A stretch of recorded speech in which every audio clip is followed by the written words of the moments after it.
Hello everyone and welcome to NFL Discussion. I'm your host and NFL enthusiast Dougie Doug, and today's episode I'm going to be discussing Sunday week 15 of the 2023 NFL season. On tap for this episode we have New York Jets at Miami Dolphins, New York Giants at New Orleans Saints, and Houston Texans at Tennessee Titans. And with that, we're going to get right into the action. Starting with the New York Jets, who have been officially eliminated from postseason contention, along with Aaron Rodgers' return also being eliminated as well. So according to ESPN's Adam Schefter, Rodgers might get medical clearance to play in the upcoming week. With that said, NFL Network's Ian Rappaport added that the Jets will have until Wednesday to activate Rodgers from injured reserve, and the team's outing against the Dolphins would impact that decision. Rodgers should think twice about a comeback to a 5-9 squad that isn't in playoff contention. On top of that, at 40 years old, he's recovering from a torn Achilles and will play behind a shaky offensive line.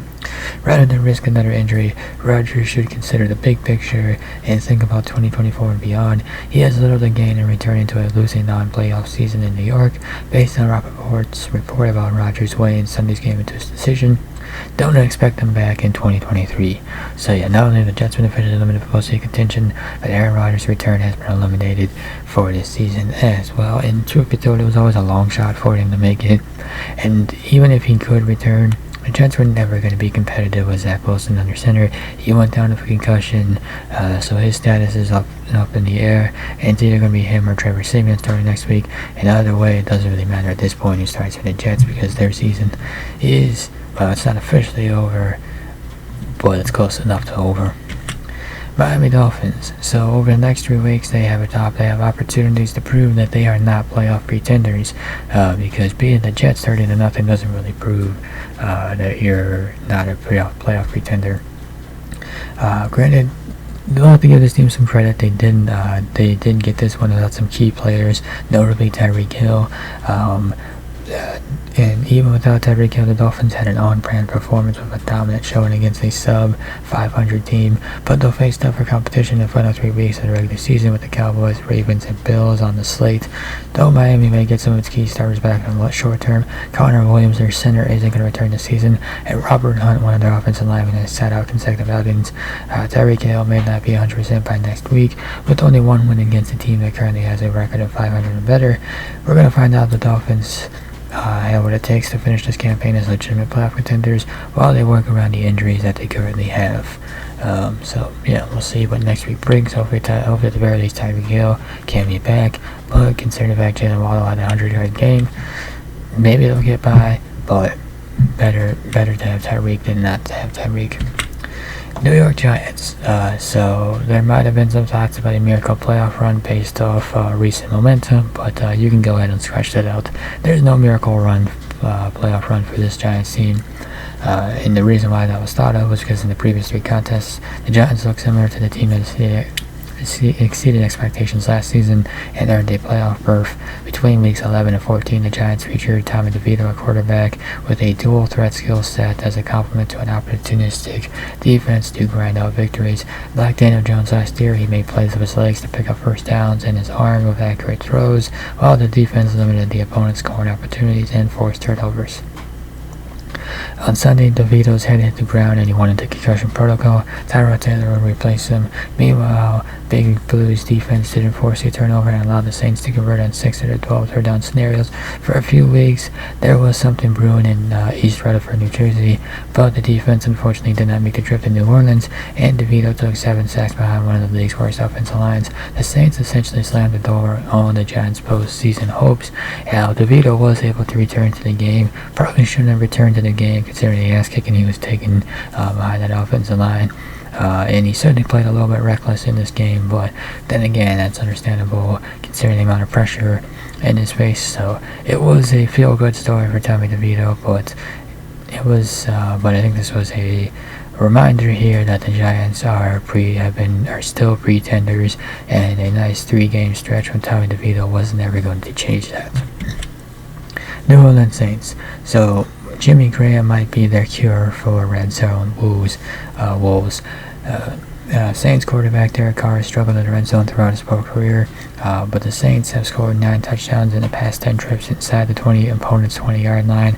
Inside its opponent's 20-yard line, Jimmy Graham has hauled in a touchdown pass in each of the Saints' past 3 games, all within 6 yards from the goal line. At 37 years old, having sat out the entire 2022 campaign, Graham can still make an impact in the most crucial area of the field, which bodes well for Carr.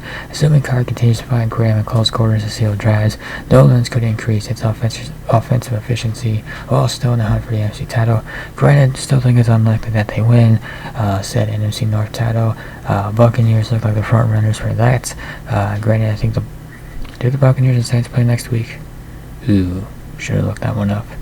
But it's great that they're figuring out the red zone issues, but probably should have figured that out earlier in the season. But I guess better late than never. But Saints get a win, so they're still in contention for the NFC South title. But again, I don't think they win it. Houston Texans. So no C.J. Stroud in this game. Instead, you have Case Keenum, who did enough to get the win. The Texans escaped Nashville with an overtime victory against the Titans. In doing so, the Texans improved to 8-6.